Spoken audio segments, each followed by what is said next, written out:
Hello दोस्तों, आज हम पढ़ रहे हैं सिंधु घाटी सभ्यता के बारे में और इससे पहले मैं आपको इतिहास के स्रोत और प्रागैतिहासिक काल पढ़ा चुका हूँ। उन वीडियोस को आपने नहीं देखा हो तो डिस्क्रिप्शन में लिंक दी है, वहाँ जाकर आप उन वीडियोस को देख सकते हैं। उन वीडियोस को देखने पर आपको प्राचीन इतिहास के विकास क्रम को समझने में आसानी होगी और आपको समझ आएगा कि आखिर हम इस सभ्यता तक कैसे पहुँचे। इस वीडियो में हम कंसेप्चुअली सिंधु घाटी सभ्यता को समझेंगे और कुछ ट्रिक्स के माध्यम से आपको चीज़ें आसानी से याद भी हो जाएंगी। वीडियो के एंड में बहुत इंपॉर्टेंट क्वेश्चंस का टेस्ट रखा गया है। ये क्वेश्चंस एग्जाम में बार बार पूछे जाते हैं। आप इस टेस्ट को ज़रूर लगाएं और कमेंट में बताएं कि आपके कितने क्वेश्चंस राइट हैं। आपने अब तक हमारे चैनल क्रैक एसएससी को सब्सक्राइब नहीं किया हो तो प्लीज़ सब्सक्राइब करें और इस वीडियो को लाइक करें। तो चलिए बिना किसी देरी के शुरू करते हैं। फ्रेंड्स, सिंधु घाटी सभ्यता को समझने से पहले आइए विश्व इतिहास पर हम कुछ नज़र डालते हैं। सिंधु घाटी सभ्यता के विकास को समझने के लिए यह बहुत महत्वपूर्ण। सिंधु घाटी सभ्यता इकलौती सभ्यता नहीं थी, और भी सभ्यताएं थीं जिनसे इस सभ्यता का विकास होना माना जाता है। मानव के विकास का दौर अफ्रीका से माना जाता है। मानव अफ्रीका के इथोपिया से चलना प्रारंभ करता है और यहाँ से कुछ आगे जाकर मिस्र की सभ्यता विकसित करता है। मिस्र की सभ्यता सबसे प्राचीन सभ्यता मानी जाती है तथा सभी सभ्यताओं की जननी मानी जाती है। यहाँ से मानव फिर से चलना प्रारंभ करता है और आगे मेसोपोटामिया की सभ्यता का विकास करता है। मेसोपोटामिया की सभ्यता से प्राप्त एक साक्ष्य में सिंधु घाटी सभ्यता के लिए मेलुहा शब्द का प्रयोग किया गया है। यहाँ से मानव फिर से पलायन करता है और भारत अफगानिस्तान वाले इलाके में सिंधु घाटी सभ्यता का विकास करता है। तो ये तो था हमारे सिंधु घाटी सभ्यता का विकास क्रम। आइए अब हमारे मेन टॉपिक सिंधु घाटी सभ्यता की ओर चलते हैं। सिंधु घाटी सभ्यता यह एक विकसित सभ्यता थी तथा यह एक नगरीय प्रकार की सभ्यता थी। सभ्यता का कालक्रम 2400 से 1700 ईसा पूर्व माना जाता है। हालांकि वास्तविक तिथि को लेकर सभी इतिहासकारों में मतभेद है, लेकिन यह सर्वमान्य मत है। तिथि का निर्धारण कार्बन 14 या फिर C14 पद्धति द्वारा किया जाता है, जिसकी खोज प्रसिद्ध अमेरिकी रसायन शास्त्री VF लीवी द्वारा की गई। सिंधु घाटी सभ्यता का पहला खोजा गया स्थल हड़प्पा था। इसी कारण इस सभ्यता का नाम हड़प्पा सभ्यता पड़ा। हड़प्पा सभ्यता की खोज 1921 में राय बहादुर दयाराम साहनी द्वारा की गई। आइए अब सिंधु घाटी सभ्यता के मुख्य स्थलों व उनकी स्थितियों के बारे में जान लेते हैं। जैसा कि आप देख सकते हैं, कुछ उत्खनन स्थल भारत में है और कुछ पाकिस्तान में है। मुख्य उत्खनन स्थल मोहनजोदड़ो और हड़प्पा पाकिस्तान में स्थित हैं। और कुछ मुख्य उत्खनन स्थल हैं कालीबंगा, बनावली, राखीगढ़ी, रोपड़, चन्हूदरो, कोट दीजी, धोलावीरा, देसलपुर, सुरकोटरा, रंगपुर, लोथल, जिनके बारे में हर एग्जाम में बार बार क्वेश्चन आते हैं। तो आइए उनके बारे में फ्रेंड्स, हड़प्पा सभ्यता के मुख्य स्थलों को ट्रिक के माध्यम से याद करते हैं। सबसे पहले हम देखते हैं कि कौन सा स्थल किस नदी के किनारे स्थित है। इसकी ट्रिक है, लोभी मौसी का हरा कंघा रमा ने ले लिया, रोस में मौसी ने बस में बैठाने से मना कर दिया। मतलब एक मौसी है जिसका नाम है लोभी, और उसका जो हरा कंघा है वो किसने ले लिया? वो ले लिया रमा ने। अब मौसी को रोष आ गया, यानी गुस्सा आ गया। मौसी को क्या आ गया? गुस्सा। मौसी को गुस्सा आ गया और मौसी ने बस में बैठाने से मना कर दिया। मतलब बस मौसा जी की है तो मौसी मौसी ने बस में बैठाने से रमा को मना कर दिया। तो इसको हम किस तरह से ब्रेक करेंगे? लोभी, लोभी से हम बनाएंगे, लो से बनाएंगे लोथल और भी से बनाएंगे भोगवा। तो लोथल किस नदी के किनारे है? लोथल है भोगवा नदी के किनारे। दूसरा वर्ड है हमारा मौसी। मौ से बनाएंगे अपन मोहनजोदड़ो और सी से बनाएंगे सिंधु। अतः मोहनजोदड़ो सिंधु नदी के किनारे स्थित है। हरा, ह से बनाएंगे हड़प्पा और रा से बनाएंगे रावी। अतः हड़प्पा रावी नदी के किनारे स्थित है। कंघा, क से बनाएंगे कालीबंगा और घ से बनाएंगे घग्गर। अतः कालीबंगा घग्गर नदी के किनारे स्थित है। रमा, रमा से बनेगा र से रंगपुर और मा से मादिर, यानी रंगपुर मादिर नदी के किनारे स्थित है। रोस, रोस से बनाएंगे हम रो से रोपड़ और स से सतलज, यानी रोपड़ सतलज नदी के किनारे स्थित है। और बस से बनाएंगे हम ब से बनवाली और स से सरस्वती, यानी बनवाली सरस्वती नदी के किनारे स्थित है।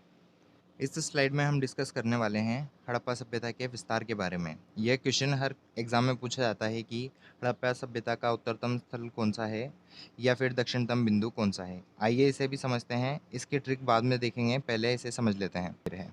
हड़प्पा सभ्यता का उत्तरतम स्थल मांडा जम्मू कश्मीर में है। यह सबसे उत्तरी सीमा है। हड़प्पा सभ्यता का दक्षिणतम स्थल अगर देखा जाए तो ये दायमाबाद महाराष्ट्र में है।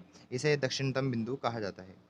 हड़प्पा सभ्यता का पश्चिमी बिंदु सुतका गेंडोर, जो कि बलूचिस्तान में स्थित है। जिसे पश्चिमी सीमा कहा जाता है या फिर पश्चिमी बिंदु कहा जाता है। और हड़प्पा सभ्यता का पूर्वतम बिंदु आलमगीरपुर है, जो कि मेरठ उत्तर प्रदेश में है।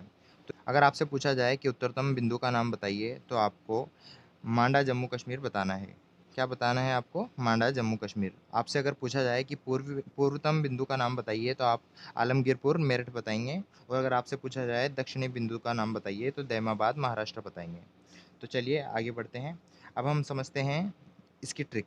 तो अब हम ट्रिक के माध्यम से हड़प्पा सभ्यता के सीमा स्थल और उसके विस्तार को समझेंगे। हम उसके सीमावर्ती बिंदुओं के बारे में पढ़ने जा रहे हैं। तो इसकी ट्रिक है आंसू मांदा। आ से हम बनाएंगे आलमगीरपुर। आ से बनाएंगे आलमगीरपुर।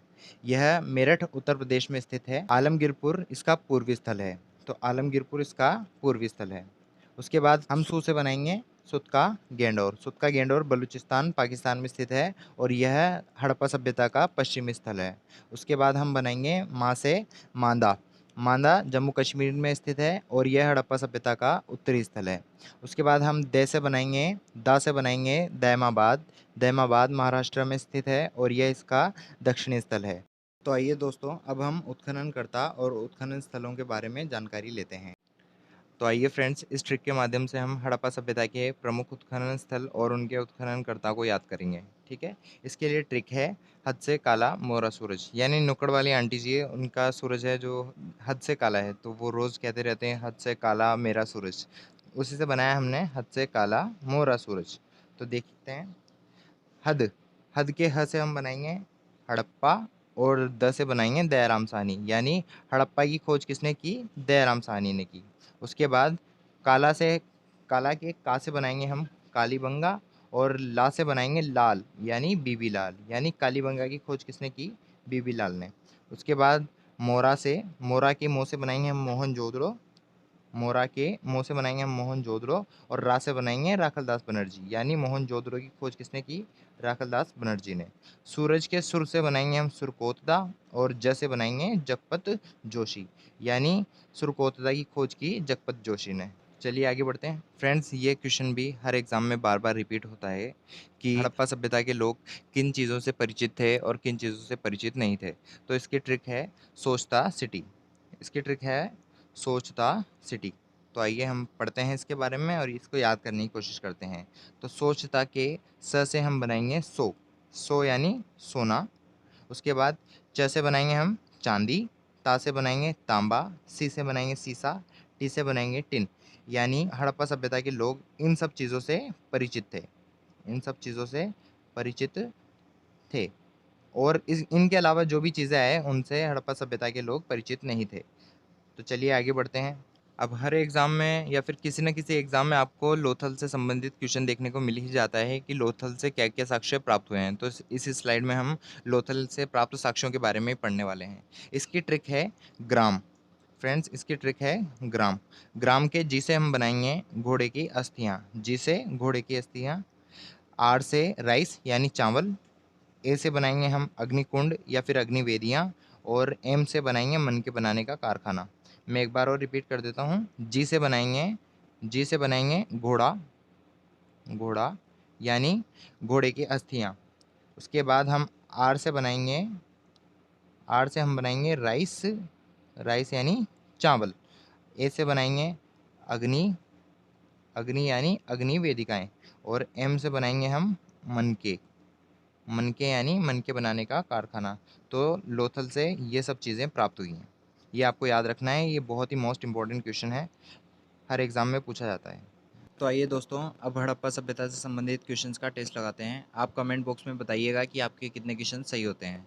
मैंने कुछ महत्वपूर्ण क्वेश्चन लिए हैं जो बार-बार हर एग्ज़ाम में रिपीट होते हैं। तो चलिए शुरू करते हैं। आपका पहला क्वेश्चन है, हड़प्पा सभ्यता की खोज किसने की थी? आपके ऑप्शंस हैं बीबी लाल, माधवस्वरूप वत्स, सी अमलानंद घोष और डी दयाराम साहनी। तो हड़प्पा सभ्यता की खोज दयाराम साहनी द्वारा की गई थी। आपका दूसरा क्वेश्चन है, हड़प्पा सभ्यता किस प्रकार की सभ्यता थी? बताइए हड़प्पा सभ्यता किस प्रकार की सभ्यता थी? शहरी सभ्यता, ग्रामीण सभ्यता, दोहरी सभ्यता या फिर इनमें से कोई नहीं? तो हड़प्पा सभ्यता, जैसा कि मैंने आपको बताया, हड़प्पा सभ्यता एक शहरी सभ्यता थी।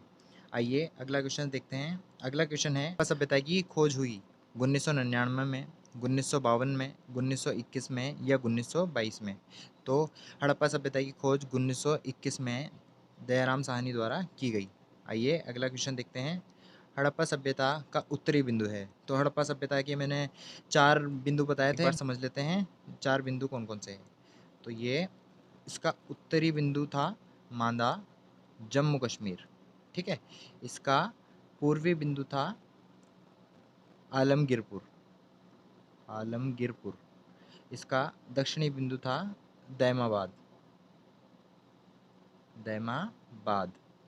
और इसका पश्चिम बिंदु था सुतका गेंडोर, सुतका गेंडोर। सुतका गेंडोर इसका पश्चिमतम बिंदु था। तो हमसे पूछा गया है हड़प्पा सभ्यता का उत्तरी बिंदु कौन सा है? तो हड़प्पा सभ्यता का उत्तरी बिंदु है मांदा या मांडा, जम्मू कश्मीर। चलिए अगले क्वेश्चन पे चलते हैं। आपका अगला क्वेश्चन है, हड़प्पावासी किस चीज़ से परिचित नहीं थे? तो हड़प्पावासी किस चीज़ से परिचित नहीं थे? तो जैसा कि आपको पता है हड़प्पावासी चावल से परिचित थे, सोने से परिचित थे, चांदी से परिचित थे, लेकिन लोहे से परिचित नहीं थे। लोहे को इंट्रोड्यूस हमें आर्यों ने करवाया था। किसने करवाया था? आर्यों ने। आर्यों ने लोहे की खोज की थी। तो आर्यों ने लोहे की खोज की थी, अर्थात लोहे से हड़प्पावासी परिचित नहीं थे। ये था हमारा आज का टेस्ट। आई होप कि आपको वीडियो पसंद आया होगा और आपको वीडियो इन्फॉर्मेटिव लगा हो तो प्लीज़ लाइक करें। आगे इसी तरह की वीडियोस के लिए हमारे चैनल को सब्सक्राइब करें। Thank you.